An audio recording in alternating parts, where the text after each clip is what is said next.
नमः। ओम सद्गमय तमसो मा ज्योतिर्गमय मृत्योर्मामृतंगमय। ओम शांति शांति शांति। किसी का कोई प्रश्न है तो रखा जा सकता है। हाँ भगत जी, आप भी कोई प्रश्न पूछ सकते हो।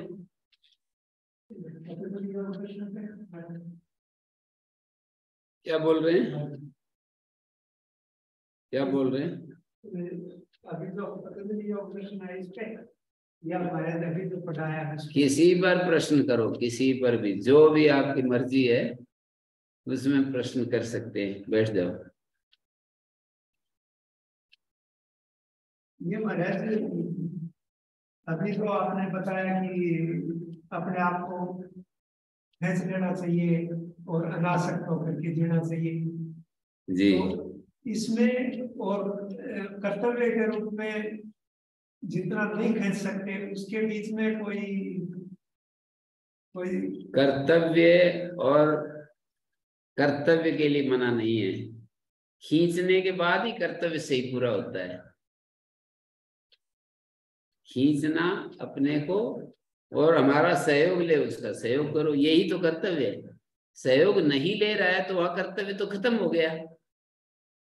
रास्ते में चलते हुए कोई हमको उसको क्या सहयोग करोगे आप? क्या उसको कोई है फर्ज आपका? सहयोग ले ही नहीं रहा है तो कोई फर्ज है क्या? तो कर्तव्य रहता ही वहां है जो आपसे मदद लेना चाहता है। आपसे मदद लेना नहीं चाहता है, वो अपने में मस्त है, संतुष्ट है। आप जबरदस्ती क्यों उनके पीछे पड़ रहे हो कि भाई आप? कर्तव्य उस समय था, उस समय तो ध्यान नहीं दिया होगा व्यक्ति ने। आपको नहीं कह रहा, व्यक्ति ने ध्यान नहीं दिया। जब वो छोटे छोटे बच्चे होते हैं उस समय उनको जीवन के रहस्य समझाएं, उस समय शांति धैर्य से उनको ट्रेनिंग दें और ऐसी जगह उनको ले जाएं और बाल्यकाल से ही उनमें वो संस्कार दें। थोड़ा बड़ा होने पर तो फिर कौन सुनाया। तो कर्तव्य तो उस समय होता है जब छोटे बच्चे होते हैं, वो हमारी सुन सकते हैं। उस समय तो हम बेहोश रहते हैं। बड़े होने के बाद उनको जरूरत नहीं हमारे ज्ञान की। तो ऐसा है। अगली समस्या आने दो। हाँ फिर तो नंबर की बात हो जाती है कि भाई कितना मैंने ध्यान नहीं किया और वो फिर पछताए और क्या जरूरत। हाँ, फिर क्या पछताने में? हाँ पछताने में क्या? फिर तो अपना स्वरूप में रहो। भगवान से क्षमा मांग लो, उनसे भी क्षमा मांग लो जिनके प्रति कर्तव्य पूरा नहीं हुआ। उनसे भी मन मन मन में क्षमा मांगते रहो कि भाई मैंने अपना समय पर कर्तव्य पूरा नहीं किया है तो मुझे क्षमा कर देना। और मेरी भूल को क्षमा करना मतलब सहन कर लेना। क्षमा करने से वो क्षमा नहीं करता है, क्षमा मांगने से कोई क्षमा नहीं मांग करेगा। हमारे मन में शांति आएगी। हमारा मन जो है क्लेश रहित जीने होने लगेगा। हमारा मन सहज होने लगेगा जब हम क्षमा मांग लेते हैं कि भाई ठीक है, भूल हो गई, अब वो तो उस समय हो गई, अब क्या करें, अब तो हम क्षमा ही मांग सकते हैं। मन मन में क्षमा मांगना। सुना करके क्षमा मांगो तो फिर वही युद्ध शुरू हो जाएगा। हैं? मन मन में क्षमा मांग लो तो फिर सही हो जाएगा। हाँ जी, क्या कह रहे हैं? जी गुरुजी, आज ना एक वो माता जी पूछ रहे थे, उन्होंने बचपन से बहुत सारा कष्ट कर रखा है और ईश्वर की कृपा से उनके जीवन में सारी संपत्ति है, लेकिन वो कहते हैं कि मेरा जो एक हाथ है ना वो हमेशा इतना दर्द करता है। मैंने एक तरफ बहुत हाथ में तो उन्हें कुछ भी सुझाई नहीं देता। तो आज मुझसे पूछने का कारण क्या है? मतलब उन्होंने पुण्य किया है खूब, पर एक हाथ बहुत दर्द करता है, ये उनकी समस्या है। पुण्य खूब किया है लेकिन एक हाथ में दर्द है और उससे बहुत परेशानी है। जी। कोई भी परेशानी किसी कमी का फल है। मैं बड़ा बड़ा शब्द नहीं बोलूंगा, पाप का फल ऐसे नहीं बोलूंगा, मैं कहूंगा कोई भी परेशानी, कहीं कमी रह गई है, मेरा अधिकार नहीं है कि मैं यूं आपको सुनाऊं, गाइड करूं या किसी के ऊपर आरोप लगाऊं, आक्षेप करूं। मेरा अधिकार नहीं है ऐसा कि कोई भी दुख पाप का फल है। मैं ये भाषा नहीं बोल सकता हूँ। मैं ये बोल सकता हूँ कि कोई भी दुख किसी न किसी रूप में कोई कमी रह गई हमारी। शरीर की तरफ हमने ध्यान नहीं दिया, एक्सरसाइज उतनी नहीं की, खान पान का उतना ध्यान नहीं रखा, कोई प्रारब्ध पूर्व जन्म का कोई ऐसा रह गया कि वो ईश्वरीय व्यवस्था से वो मिल गया। ऐसे स्वीकार करें तो फिर क्या दिक्कत है। जो भी कुछ दुख आता है वो हमारी कमी के कारण से हमें दुख मिलता है। किसी न किसी रूप में हमें हमारी अपूर्णता होती है, उसके कारण से दुख मिल जाता है। जी गुरुजी, और एक थे तो वो मुझसे ये कह रहे थे, मैंने वो बड़े मध्यम वर्गीय है और बहुत पैसे चुन चुन के अपने परिवार के लिए रखते हैं, खुद के लिए एक पैसा खर्च नहीं करते। और फिर वो उस दिन कह रहे थे इतना सारा मैं कर रही हूँ कि अगले जीवन में गुरुजी जैसे कहते हैं तो इतना सारा मैंने जमा कर रखा है तो मृत्यु के बाद अगले जन्म में मुझे वो सारी चीजें मिल जाएंगी। जैसे हम धर्म का धन कहते हैं, वैसे कुछ लोग जो है भौतिक धन संपदा बहुत जमा करते हैं, खुद पे खर्च नहीं करते। जमा करने से अगले जन्म में नहीं मिलती, बांटने से अगले जन्म में मिलती है। जमा करने से तो यही रह जाती है। जी, जमा करने से कोई भी चीज यही तो रह जाती है। मेहनत का फल जो है, मेहनत से कमाया और उसको बांट दिया, मेहनत का फल, मेहनत से कमाया और उसको आवश्यक जरूरतमंद लोगों में बांट दिया और उसमें भी अहंकार नहीं किया, उसका भी त्याग का भी अहंकार नहीं किया, तो मन बिल्कुल निर्मल हो जाएगा, शुद्ध हो जाएगा। जो 5 क्लेश हैं इनसे मुक्त हो जाएगा, शुद्ध हो जाएगा एकदम। अविद्या अस्मिता राग द्वेष अभिनिवेश छट जाएंगे, मन स्थिर शांत हो जाएगा, भगवान में मन ठहर जाएगा। यदि हमने अपनी सारी संपत्ति जो मेहनत से कमाई थी वो हमने लगा दी और कुछ चाहा नहीं दूसरों से, कुछ अपेक्षा नहीं की, योग्य पात्रों को बांट दी। ऐसा नहीं मैं कह रहा हूं कि कोई शराब का ठेका खोल दिया कि आओ पियो शराब जितनी जिसको पीनी है, हैं? मेहनत से कमाई और फिर कह दिया कि भाई आज हम आपको शराब पिलाएंगे। इससे तो क्या होना है, फिर तो और पाप इकट्ठा हो जाएगा। पैसे के द्वारा यज्ञ याग कर दिए, वास्तव में जो शिक्षा का काम, कहीं अनाथ आश्रम, कहीं अंध विद्यालय, कहीं कुछ दुनिया में कितनी जरूरत है ना, तो उनमें देख करके खुली आंखों से उनका सहयोग करना। ऐसे नहीं कह रहा हूं मैं कि अंधाधुंध जो भी सामने आए, भोजन तो अंधाधुंध खिला सकते हो, अच्छा से अच्छा भोजन खिला सकते हो बिना भेदभाव के, पक्षपात के कि ये मेरा आदमी है ये नहीं है। बिना पक्षपात के भोजन रोजाना अन्न क्षेत्र चलाओ आप, क्या दिक्कत है। पर पैसे का दान, सोना चांदी का दान तो किसी पात्र को ही दिया जाता है। भोजन है, किसी को जरूरत है इसकी, वस्त्र की, औषध की, उन सबको, दुखी लोगों को सहयोग।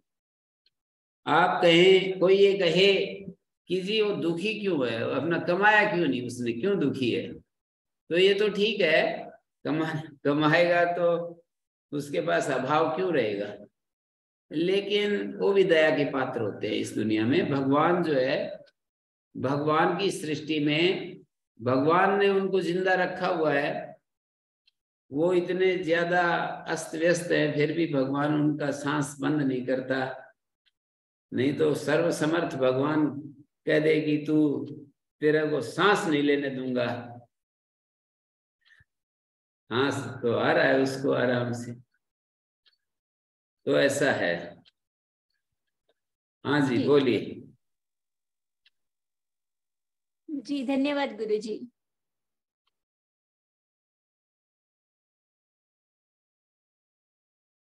मैं अपने मंत्र पढ़ने ओम लगता हूँ तो फिर आपको नींद आने लगती होती है, इसलिए मैं तो कह देता हूँ कि भाई आप अपना प्रश्न पूछो, जिससे कि आप में भी चेतना बनी रहेगी, फिर अच्छे से सुनते रहोगे। नहीं तो फिर मैं मंत्र अपने पर सुनाता रहूंगा, मैं सुनाता रहूंगा, आपको नींद आती रहेगी।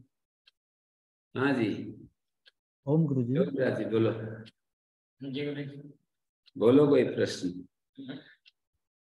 हाँ जी क्या कह रहे हैं, बोलिए। जी गुरु जी। हैं? गुरु जी योग में अंतर है। सिर में दर्द हो रहा है? यहाँ तो सिर में दर्द मत किया करो।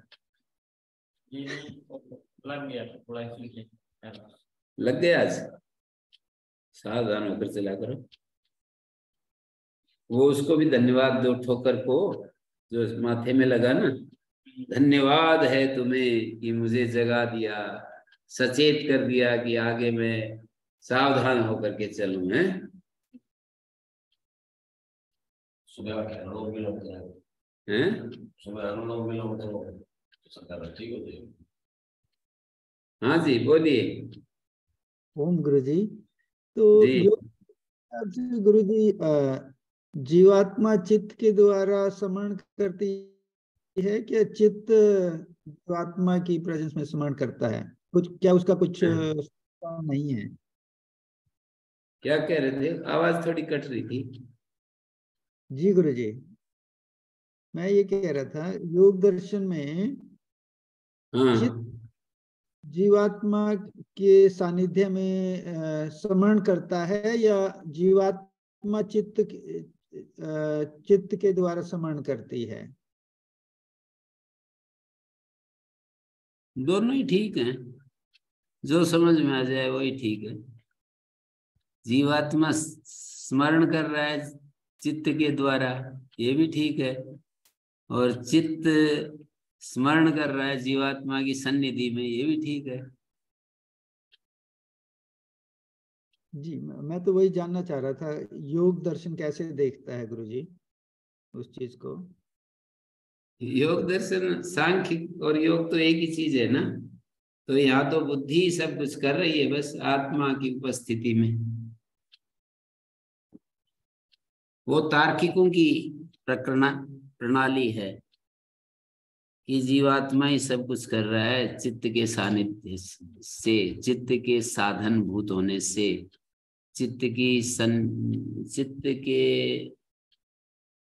सहयोग से जीवात्मा ही अच्छा बुरा निर्णय ले रहा है, अच्छा बुरा कर रहा है, आगे बढ़ता है, पीछे हटता है, सुखी दुखी होता है, इच्छा करता है, मुक्ति प्राप्त करने की चाह रखता है, और सुख प्राप्त करने की चाह रखता है। ये सब जीवात्मा के अपने निर्णय हैं।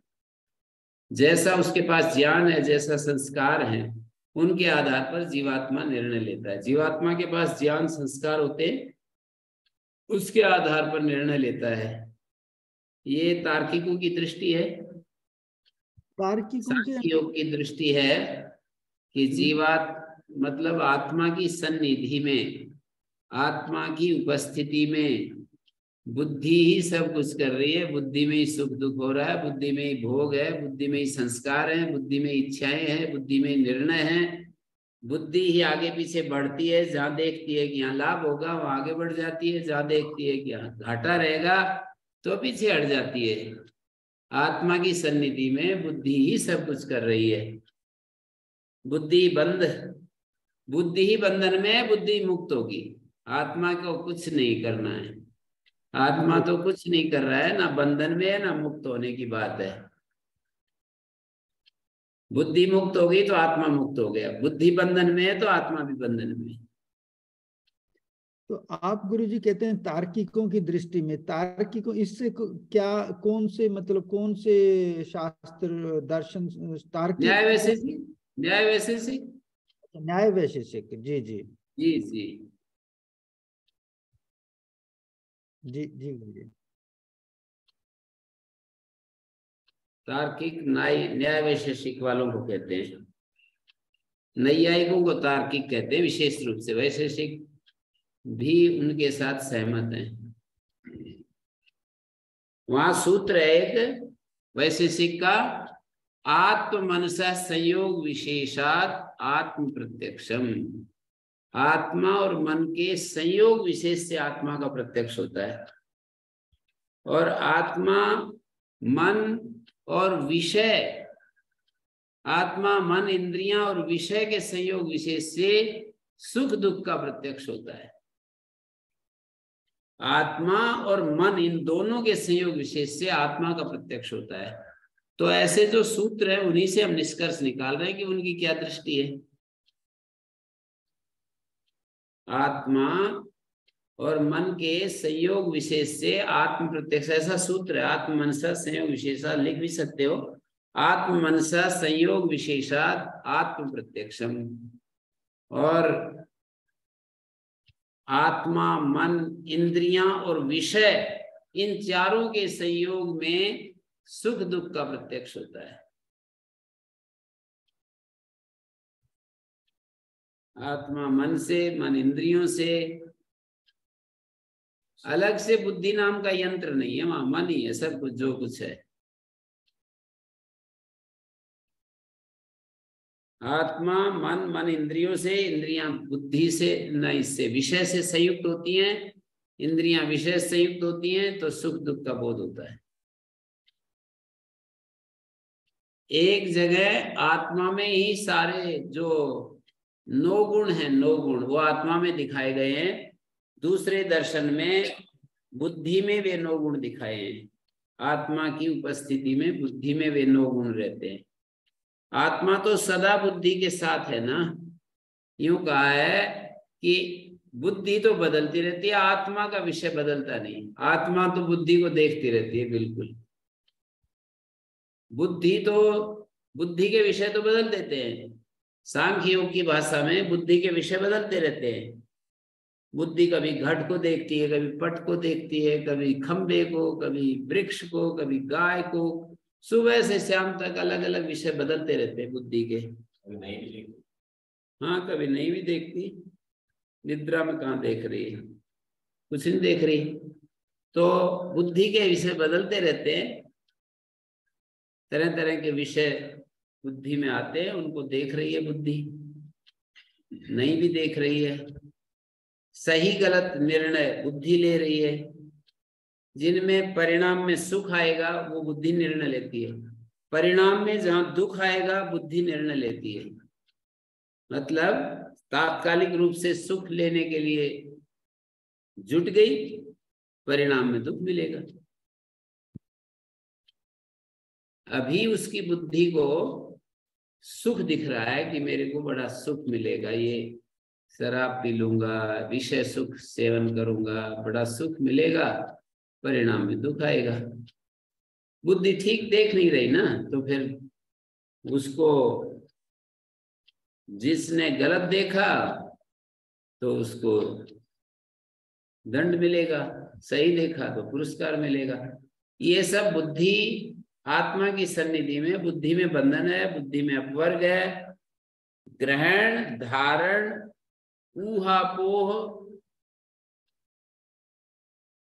ऊहापोह तत्वाभिनिवेशा। ग्रहण धारण ऊहापोह तत्वाभिनिवेशा पुरुषे व्यपदिश्यन्ते।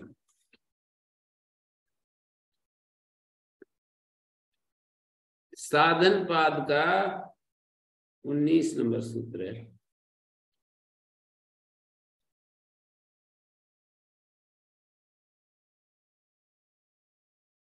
19 नहीं, 18 नंबर सूत्र है।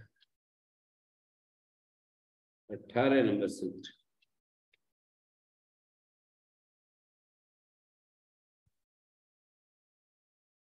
18 नंबर सूत्र में व्यास भाष्य में अंत में दिया है, इष्टानिष्ट गुण स्वरूप अवधारणम अविभागापन्नम भोगा।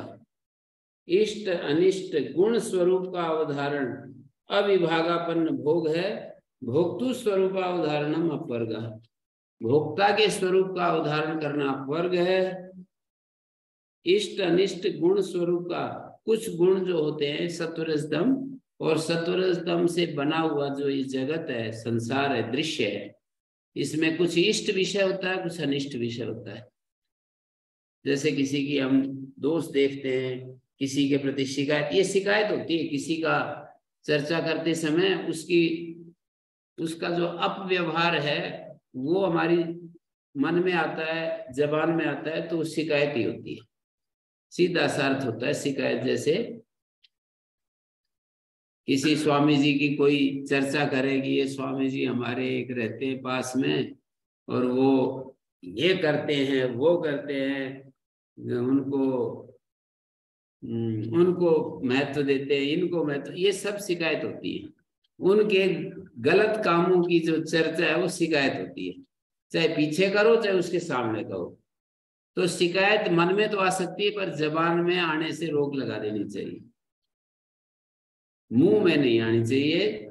शिकायत मन में आ भी जाए तो मुंह में नहीं आनी चाहिए, और शिकायत मन में आई हुई को धीरे धीरे हटाने की कोशिश करनी चाहिए।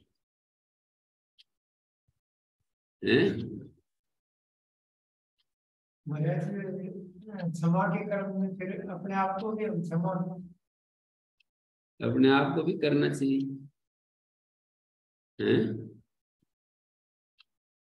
अपने आप को क्यों क्षमा नहीं करेंगे? क्षमा तो करेंगे तो निकाल नहीं रहेंगे। तो इन्होंने कहा जी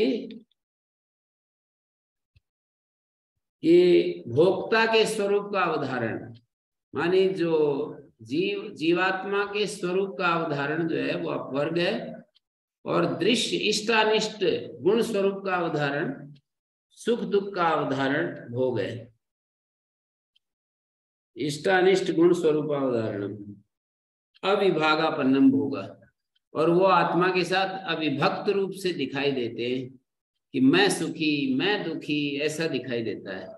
मैं भयभीत हूं, मैं कंफ्यूज्ड हूं, ये सब भोग के ही लक्षण है।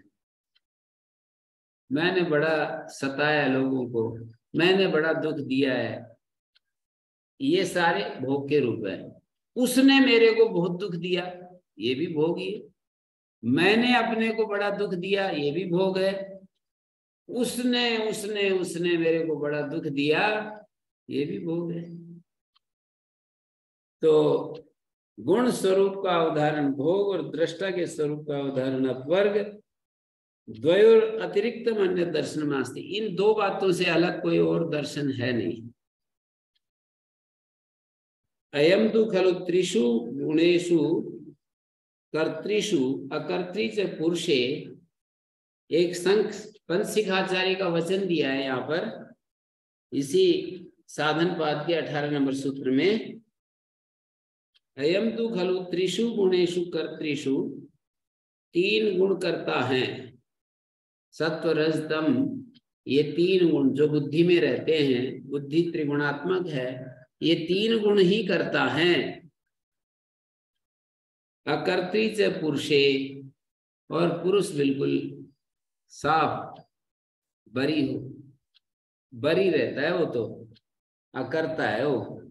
अकर्तृ च पुरुषे तुल्य जातीय चतुर्थे, जो कि तुल्य जातीय भी है और अतुल्य जातीय भी है। यदि हम सत्वगुण के साथ देखें तो तुल्य जातीय है, रजस और तमस के साथ देखें तो पुरुष अतुल्य जातीय है। मतलब समझने के लिए पुरुष को सत्वगुण को निकटतम मानते हैं, तो इसलिए उसको तुल्य जातीय कह दिया, और रजस तमस को अतुल्य जातीय कह दिया। तत्क्रिया साक्षिणी, तत् माने उनकी क्रिया का जो साक्षी है, किनकी क्रिया? गुणों की क्रिया का जो साक्षी है। उपनीयमानान सर्वभावान उत्पन्नान अनुपश्यन्, ये सारे जो भाव है उपनीयमानां सर्वभावान, सभी भावों को, उपपन्नान संसिद्धान, स्वाभाविक रूप से ये सब चल रहे हैं, पुरुष के साथ एकीभूत हो रहे हैं। न दर्शनम अन्यत् संकते, अज्ञानी पुरुष कोई और दर्शन है ये नहीं देख पाता। वो जो भाव है सर्व भाव, वो सब जो है उन सर्व भावों को उपनीयमानान मानी बुद्धि के द्वारा जो समर्प्यमान है, बुद्धि जिनको समर्पित कर रही है पुरुष के सामने दर्शित विषय के रूप में, सभी धर्मों को उपपन्न मन सांसिद्धिक जानकर, सारे धर्म एक नैमित्तिक होता है, एक सांसिद्धिक होता है, सभी धर्म सांसिद्धिक समझकर, उपपन्न समझकर, सारे धर्म आते रहते हैं। उपपन्नान सांसिद्धिक जानकर ये शंका नहीं करते कि इससे पृथक अन्य कोई दर्शन नाम की वस्तु है, चैतन्य नाम की वस्तु है। ये जो पुरुष और विषय बुद्धि, एक पुरुष है, एक बुद्धि, एक विषय, ये सारे एक ही भूत रहते हैं सामान्य व्यवहार में। चैतन्य, बुद्धि, विषय तीनों एक ही भूत रहते हैं, सम्मिलित अवस्था में रहते हैं, चैतन्य को अलग नहीं देखते। ये बुद्धि भोग और अपवर्ग बुद्धिकृत है, बुद्धि में ही वर्तमान है। आगे लिखते हैं बुद्धिकृतौ तौ एतौ भोगापवर्गौ बुद्धिकृतौ बुद्धौ वर्तमानौ। ये भोग और अपवर्ग बुद्धि के द्वारा किए जाते हैं, बुद्धि में ही वर्तमान होते हैं। कथम पुरुषे व्यपदिश्यते, कहते हैं पुरुष में इनका व्यवहार कैसे होता है कि पुरुष सुखी है, पुरुष दुखी है, मैं सुखी हूं, मैं दुखी हूं। प्रथम पुरुष में बोलेंगे तो ऐसे बोलेंगे पुरुष सुखी है, पुरुष दुखी है। उत्तम पुरुष में बोलेंगे तो मैं सुखी हूं, मैं दुखी हूं, मैं ज्ञानी अज्ञानी हूं, ऐसे बोलेंगे। तो कहते हैं जैसे विजय और पराजय, योद्धीषु वर्तमाना, योद्धाओं में वर्तमान है, पर स्वामिनी व्यपदिश्यते, राजा में व्यपदेश होता है। सही तत्फल से भोक्ता, क्योंकि वो उसका जो फल है ना उसका भोक्ता है। किसका फल? जय पराजय का भोक्ता है। ये जो भोक्तृत्व है इसका मतलब भोग का प्रकाशक है। यदि सांख्य दृष्टि से भोक्ता भोग का प्रकाशक है तब तो ठीक बैठ जाएगा, लेकिन भोक्ता का अर्थ वही नैयायिकों वाला भोक्ता का अर्थ लेंगे तो सांख्य सिद्धांत बाधित हो जाएगा। और भोक्ता का मतलब भोग से विकृत होने वाला, भोग से सुखी दुखी होने वाला, तो फिर वो उस पे पड़ेगा क्या? उस पे माना जाएगा। हाँ, भोक्ता यदि पुरुष को कहेंगे तो फिर इसका मतलब सुखी दुखी पुरुष हो रहा है। और सांख्य कहता है पुरुष तो पद्म पत्र मीवांभसा है, असंग है, निर्लेप है, असंग है, नित्य शुद्ध बुद्ध मुक्त स्वभाव है। पुरुष का वर्णन ऐसा आता है, पुरुष का चैतन्य का आत्मा का वर्णन ये आता है सांख्य शास्त्र के अनुसार कि बुद्ध निर्लेप है, वो पद्म पत्र की तरह निर्लेप है, कभी भी पाप उससे छूता नहीं है, ऐसा पुरुष का वर्णन। आत्मा का वर्णन ऐसा है कि उसमें पाप ऐसे छूता नहीं है। जैसे कोई पद्म पत्र होता है ना, कमल पत्र के ऊपर पानी की बूंद ठहरती नहीं, ढड़क जाती है, तो ऐसे ही पुरुष से स्पर्श ही नहीं होता है पाप का। ऐसा पुरुष का स्वरूप है। और यहाँ पर कह रहे हैं कि वही उस फल का भोक्ता है, अर्थात सुखी दुखी होने वाला है। सुखी दुखी होने वाला है तो सुखी दुखी होने वाला पुरुष यदि है तो वो सांख्य का सिद्धांत बाधित होगा। इसलिए मैं ये कह रहा हूं कि भोक्ता का एक अर्थ ये भी होता है बुद्धि में होने वाले भोग का प्रकाशक। भोक्ता का अर्थ भोग से सुखी दुखी होने वाला, ये भी भोक्ता का अर्थ है। और भोक्ता का ये भी अर्थ है कि भोग जो बुद्धि में घटित हो रहा है उसका प्रकाशक। यदि पुरुष ना हो, चैतन्य ना हो, लाइट ना हो तो इसमें कंप्यूटर में चीजें दिखाई नहीं देंगी। तो लाइट प्रकाशक हो रही है इन चीजों की जो स्क्रीन पर दिखाई दे रही है, कंप्यूटर में दिखाई दे रही है। लाइट यदि नहीं है तो दिखाई नहीं देंगी। ऐसे ही चैतन्य नहीं है तो बुद्धि में जो सुख दुख हो रहा है वो प्रकाशित नहीं होगा।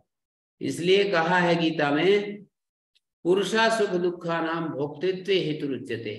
सुख दुख के भोक्तृत्व में पुरुष हेतु बना हुआ है। कैसे हेतु बना हुआ है? कार्य कर्ण कर्तृत्व हेतु प्रकृति रुच्यते। कार्य और कर्ण के कर्तृत्व में शरीर और इंद्रियों का जो कर्तृत्व है, शरीर इंद्रियां काम कर रहे हैं, उसमें हेतु प्रकृति रुच्यते। प्रकृति हेतु बनी हुई है। प्रकृति यदि ना हो तो हम शरीर इंद्रियों से कर्म नहीं कर सकते हैं, और पुरुष ना हो तो हम सुख दुख का अनुभव नहीं कर सकते हैं। मैं सुखी हूं, मैं दुखी हूं, ये जो अनुभव हो रहा है हमारे व्यक्तित्व में, अब वो किसको हो रहा है ये छोड़ दो, थोड़ी देर के लिए, थोड़ी देर के लिए इसको छोड़ दो, पर ये तो अनुभव हो रहा है ना मैं सुखी हूं, मैं दुखी हूं। तो ये सुखी और दुखी पुरुष के कारण ही हो रहा है। अब मैंने एक बात तो सिद्ध कर दी कि बड़ी पुरुष के कारण सुखी दुखी अनुभव हो। ये सुख दुख कहाँ अनुभव हो रहा है? तो यदि स्थूल दृष्टि से देखो तो पुरुष में हो रहा है, सूक्ष्म दृष्टि से देखो तो बुद्धि में हो रहा है, ऐसे समझ सकते हो। स्थूल दृष्टि से देखो तो भाई चैतन्य के बिना किसको अनुभव होगा? जड़ पत्थर को थोड़ी अनुभव होता है। तो स्थूल दृष्टि से देखो तो पुरुष में ही अनुभव हो रहा है कि मैं सुखी हूं, मैं दुखी हूं, मैं भयभीत हूं, मैं कंफ्यूज्ड हूं, मैं परेशान हूं, मैं तो बड़ा सहज हूं, बड़ा सूद सा कत रहा है। ऐसे जो भी कुछ स्टेटमेंट आएंगे वो सारे, वो सब के सब स्थूल दृष्टि से देखें तो पुरुष में हो रही है ये सब चीजें, ये घटनाएं। सूक्ष्म दृष्टि से देखो, बहुत ही बारीक दृष्टि से देखो तो पुरुष की उपस्थिति में बुद्धि में हो रही है सारी चीजें, ऐसा कह रहे हैं। फिर कहते हैं एवं बंध मोक्षो, इसी प्रकार बंधन और मोक्ष वर्तमानो बुद्धो एव वर्तमानो पुरुषे व्यपदिश्यते। बंध और मोक्ष भी बुद्धि में वर्तमान है और पुरुष में उनका व्यपदेश व्यवहार होता है। सही तत्फल से भोक्ता, वही उसके फल का भोक्ता है, वही उसके फल का, जो बुद्धि में फल घटित हो रहा है उसका प्रकाशक है। वैसा ही वाक्य का अर्थ होगा, वही उसके फल का भोक्ता है। भोग से सुखी दुखी होना, भोक्ता का मतलब होता है सुखी दुखी होना। सुखी दुखी हो जाना या मूड हो जाना, ये मेरे को कुछ समझ नहीं आ रहा, मैं क्या करूं, ये है भोक्ता। कभी कभी आदमी चकरा जाता है, उसका दिमाग कंफ्यूज्ड हो जाता है, अशांत हो जाता है, बेचैन हो जाता है, ये मूढ़ता की स्थिति है। बेचैन हो जाता है, बेचैन होकर के दुखी होता है तो दुखी है, बेचैन होकर कंफ्यूज्ड हो जाता है, परेशान हो जाता है, इरिटेट हो जाता है, ये सब मोह की स्थिति है। तो पुरुष मूड होता है, पुरुष सुखी होता है, पुरुष दुखी होता है, या बुद्धि सुखी दुखी मोह युक्त होती है। तो बता दिया आपको कि बुद्धि में जो सुख दुख मोह की स्थिति बनती है गुणों के हिसाब से, पुरुष उसका प्रकाशक है। पुरुष ना हो तो वो जड़ चेतन जैसे प्रतीत नहीं होंगे। पुरुष के सानिध्य में ही वो जड़ वर्ग चेतन जैसा प्रतीत होता है। फिर ये का आखिरी में बुद्धेरे पुरुषार्थ अपरिसमाप्ति बंधा तदर्थ अवसाय मोक्षा। कहते हैं बुद्धि में, बुद्धि के पुरुषार्थ की अपरिसमाप्ति बंध है। पुरुषार्थ होता है बुद्धि के जो भोग और अपवर्ग बुद्धि के द्वारा जो हमें मिलते हैं उसकी अपरिसमाप्ति, भोग और अपवर्ग की अपरिसमाप्ति बंधन है। और तदर्थ अवसाया, बुद्धि का जो अर्थ है भोग अपवर्ग, उसका अवसान, उसका समाप्ति, उसका अंत आ जाना, भोग और अपवर्ग अंत आ गया, यही मोक्ष है। एतेन ग्रहण धारण उहापो तत्व ज्ञानाभिनिवेश बुद्धौ वर्तमान पुरुषे अध्यारोपित सद्भाव सही तत्फल से भोक्ता। बार बार वही शब्दावली दोहरा रहे हैं ग्रहण धारण तत्व ज्ञानाभिनिवेशा बुद्धो वर्तमाना पुरुषे अध्यारोपित सद्भाव, पुरुष में अध्यारोपित सद्भाव वाले हैं। अब ये कह दिया ना, पुरुष में आरोपित सद्भाव वाले हैं। आरोपित है सत्ता जिनकी, पुरुष में नहीं है, आरोपित सत्ता है पुरुष में इनकी, ग्रहण की, धारण की। जैसे कोई चीज हम नई सीखते हैं, आंखों से नई चीज देखते हैं, ये ग्रहण होता है। उसको रिटेन करते हैं, उसको बुद्धि में याद रखते हैं, ये धारण होता है। ऊहापोह करते हैं किसी चीज की, तर्क शक्ति का प्रयोग करते हैं, और अपोह करते हैं, किसी अनावश्यक चीज को हटाते हैं, तत्व ज्ञान की प्राप्ति होती है और अभिनिवेश साक्षात्कार की स्थिति होती है। तो वो सब बुद्धि में आता है। पुरुष में अध्यारोपित सद्भाव वाले हैं, उनकी सत्ता पुरुष में अध्यारोपित करके देखी जाती है। सही तत्फल से भोक्ता, क्योंकि वही तो उसके फल का भोक्ता है, मानी फल का प्रकाशक है। बुद्धि में होने वाला जो फल है उसका वही प्रकाशक है।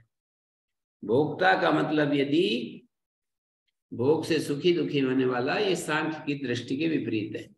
इसलिए ये बात बार बार कही जाती है कि भोक्ता शब्द का अर्थ, यदि आचार्य शंकर ने जगह जगह सांख्य के इस सिद्धांत का खंडन कर दिया कि भोक्ता निर्लेप बताते हैं एक तरफ, और एक तरफ कहते हैं कि वो भोक्ता सुखी दुखी हो रहा है। तो एक तरफ तो सांख्य कहता है कि वो निर्लेप है, और फिर कह रहे हैं कि वो भोक्ता है, करता तो नहीं है पर भोक्ता है। बोले ये सिद्धांत ठीक नहीं है।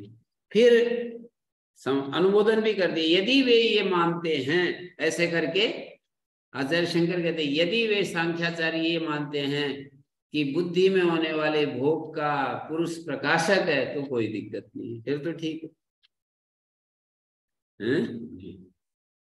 ऐसे बोल दिया है। ये प्रकरण शायद आपके सामने हो तो देख सकते हैं।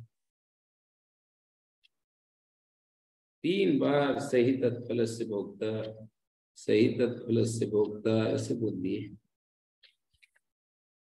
एक 17वें मंत्र में भी ये कहा है, दुख 16वें मंत्र में दुख बताया, हेम दुख मनागतम, और 17वें मंत्र में दृष्टि दृश्य हे हेतु बताया। दृष्टा और दृश्य का जो संयोग है वो दुख का कारण है। और यहाँ भी पंचशिखाचार्य का एक वचन दिया है, और इससे पहले एक पंक्ति दी है, तयोर दृक् दर्शन शक्त्यो अनादि अर्थकृता संयोगो हे हेतु दुख कारण। तयो मानी दृक् शक्ति और दर्शन शक्ति का जो अनादि अर्थकृत संयोग, पुरुषार्थकृत संयोग, अर्थ मानी पुरुषार्थ, पुरुषार्थ मानी भोग अपवर्ग, भोग अपवर्गकृत जो संयोग है वो हे हेतु है, दुख का कारण है।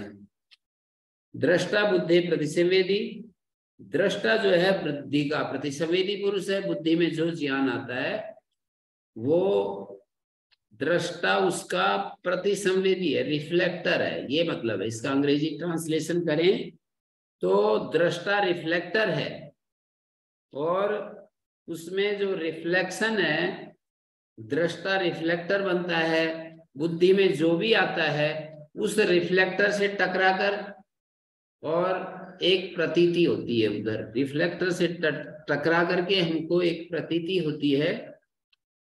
जो भी चीज टकराएगी वैसी प्रतीति हो जाएगी।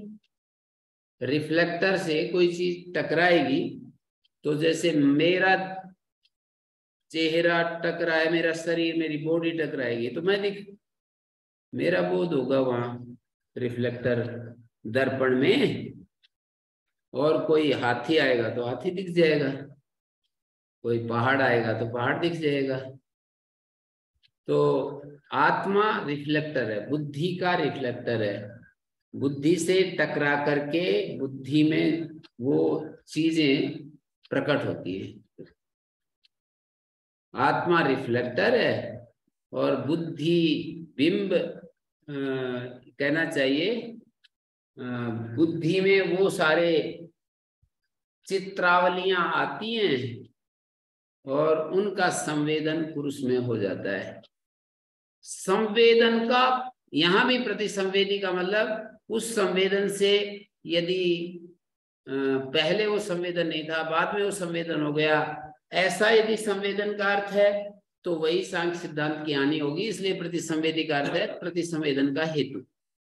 जैसे भोक्ता का मतलब भोग का हेतु, दृष्टा दृश्य के संदर्भ में, दृष्टा का मतलब दर्शन का हेतु, विज्ञाता का मतलब विज्ञान का हेतु, दर्शन क्रिया का हेतु। तो बुद्धि सत्वोपारूढ़, बुद्धि सत्व में जो उपारूढ़ धर्म है, जैसे कि मैं विजयी हो गया, मैं सुखी हो गया, मैं दुखी हो गया, मेरे को चीजें सब साफ साफ दिख रही है। ऐसे कभी कभी हमें ऐसा दिखता है कि सब चीजें मुझे अब दिख रही है साफ साफ, बिल्कुल कहीं वो नहीं है, कहीं पर वो नहीं है, पर्दा नहीं है, साफ साफ दिख रही है। तो ये सब बुद्धि सत्व में ही तो आ रहा है। बुद्धि सत्व में दोनों चीजें आती हैं, मेरे को सब चीजें दिखाई देती हैं, ये भी बुद्धि में आता है। और मैं अपने को 10 साल पीछे जाकर देखूं, अरे कुछ पता ही नहीं चलता था, सब कंफ्यूज दिखाई देता, सब कुछ मेरे को अस्त व्यस्त दिखाई देता, पता ही नहीं चलता था क्या कुछ है। तो ये भी बुद्धि में आता है। कुछ पता नहीं चल रहा है, ये भी बुद्धि में आता है, सब कुछ ठीक ठीक दिख रहा है। तो ये है बुद्धि सत्वोपारूढ़ा सर्वे धर्मा। बुद्धि में जो धर्म आते हैं उनको बुद्धि सत्वोपारूढ़ कहते हैं। तो ये दृश्य जो है अयस्कांत मणि की तरह सन्निधि मात्र, ये जो दृश्य है ये चुंबक पत्थर की तरह है, जैसे निकट रहता हुआ ही वो करता नहीं है, खींच लेता है लोहे को। तो ऐसे ही ये दृश्य जो है विषयों को खींच लेता है और पुरुष के सामने परोस देता है। बस इतना ही दृश्य का काम है। बुद्धि भी एक दृश्य का ही घटक है, बुद्धि भी एक दृश्य का ही घटक है। दृश्य के बहुत सारे रूप हैं, 23 रूप हैं, उनमें से बुद्धि भी एक घटक है। 5 ज्ञानेंद्रियां, 5 कर्मेंद्रियां, मन, ये तो 11 हो गए, 5 स्थूल भूत 16 हो गए, 5 सूक्ष्म भूत 16 और 5 21, और अहंकार और बुद्धि 23 हो गए। तो या यूं कहो 3 अंतःकरण 10 बाह्यकरण, 13 करण हो गए, 5 स्थूलभूत 5 सूक्ष्मभूत 23 हो गए। इन सब का सर्वोच्च शीर्षस्थ दृश्य का जो घटक है, दृश्य घटक, वो बुद्धि है। तो बुद्धि में सारी चीजें आती हैं। और इसको कहा है कि बुद्धि सन्निधि मात्र से उपकार करता है। उपकार करना मतलब इतना ही है कि पुरुष के सामने रखती रहती है। पुरुष स्वामी होता है, दृश्य रूपस्य स्वामिना पुरुषस्य दृश्यत्वेन संभवती है। बुद्धि उसका स्व होती है, बुद्धि स्व है, पुरुष स्वामी है। इसी को बोलते हैं स्व स्वामी संबंध। मानी बुद्धि और पुरुष के संबंध को स्व स्वामी संबंध कहते हैं। पुरुष स्वामी है और ये स्व है। और अनुभव कर्म विषयता मापन्न अन्य स्वरूपेण, आगे पढ़ता हूं मैं, छोड़ देता हूं इसको।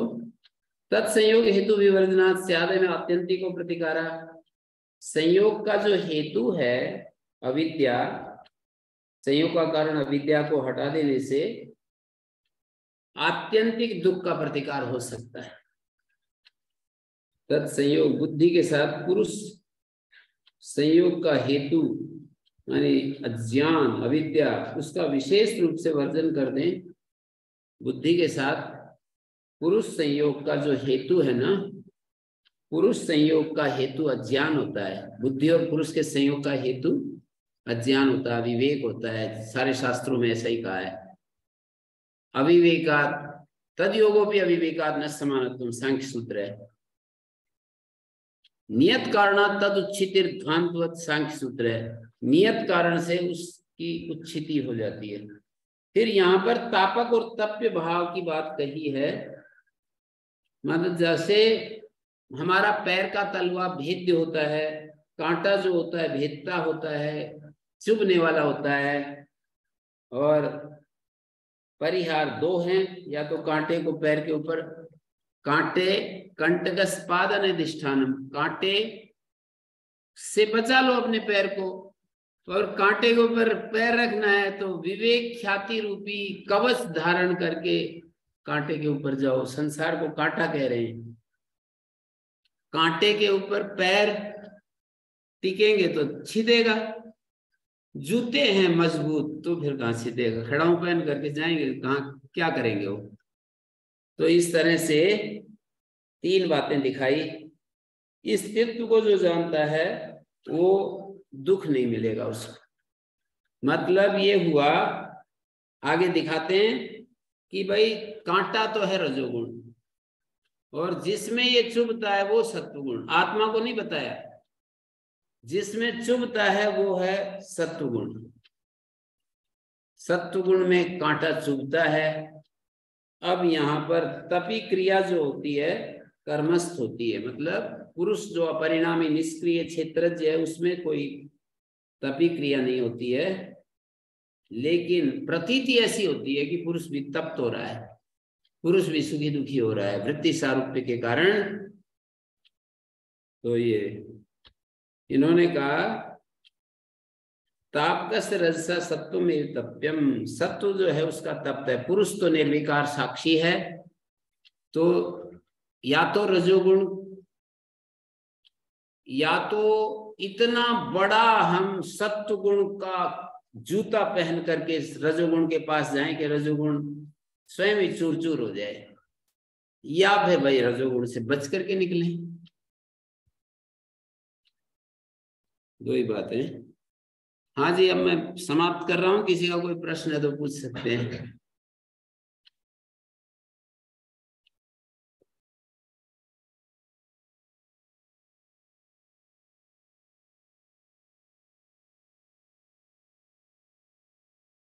ओम शांति शांति शांति।